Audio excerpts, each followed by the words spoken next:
Hello and welcome to IH Talks. I'm Christopher Walker with International House Bielsko Biała. Joining me today to talk about exam teaching and bridging the divide between learners and teachers is Fernanda Felix Binati. Hello, Fernanda. Hello, Christopher. It's good to be here. I'm with International House Kazakhstan and I work online from Brazil. Wow, very interesting. So you wrote an article for the International House Journal recently that looked at this topic of exam teaching. What was the original idea behind it?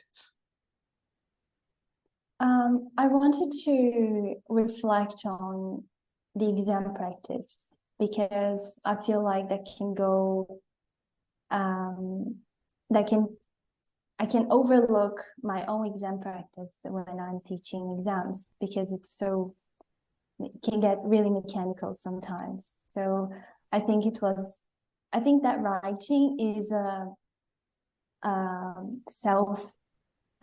exploratory process. So it was about finding my voice and also about looking into my ideas and finding resources to answer some questions that I had. So here you're thinking of the difference between teaching an exam class where everything is strictly preparatory for taking a particular test and a more general kind of lesson where students are free to experiment with language and where mistakes themselves are not criticized as much. Is that right? Yes, that's right. Sometimes I think that we all feel to some extent judged when we make mistakes. I think it's something that is at the root of our existence, maybe, because we are usually corrected all the time when we make mistakes. So the thing is, we should be maybe more we should be taking things a little bit more lighter in an exam classroom.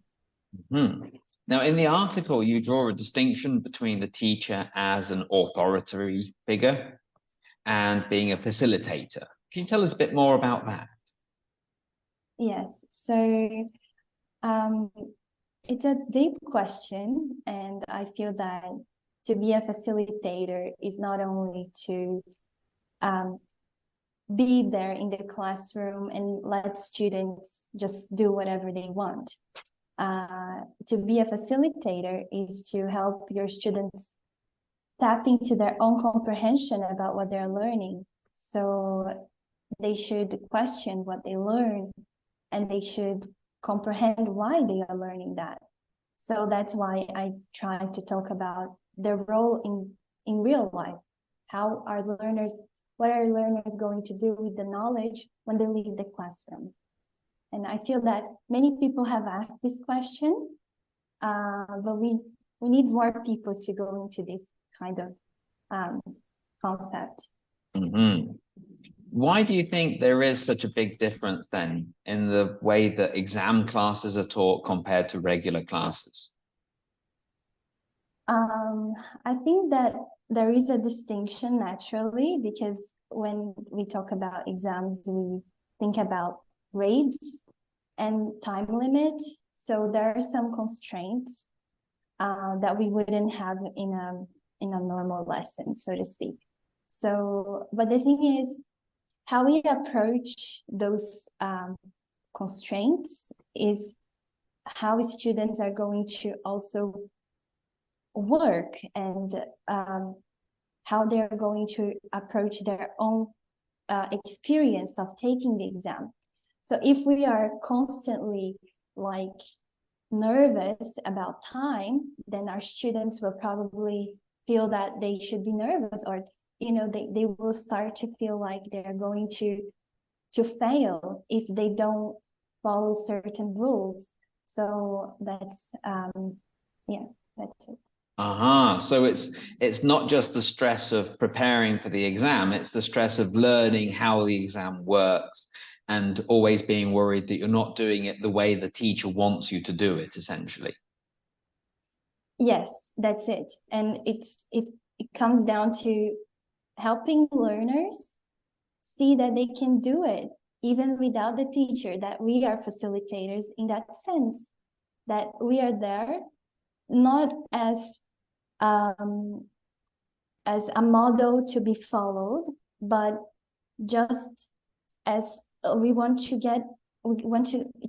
bring the best out of our students, even in an exam classroom. Okay, wow.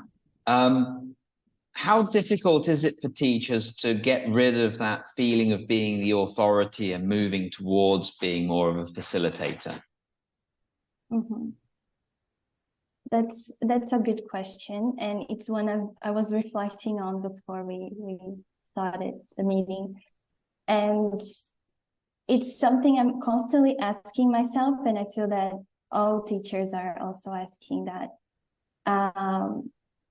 Well, I feel the first thing that makes me realize that I'm being authoritative is when I'm not allowing my learners to express their ideas and to speak. So when I just offer some suggestion when it's not the time to offer that suggestion, then I'm being authoritative, even if I have a good intention in helping them.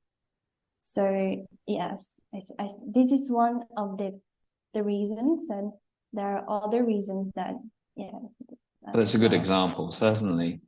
Okay, so if I can summarize the gist of what you've been talking about then, there is a tendency amongst teachers to approach exam classes differently, and there are good reasons behind that, and pragmatic reasons such as, performance requirements for teachers.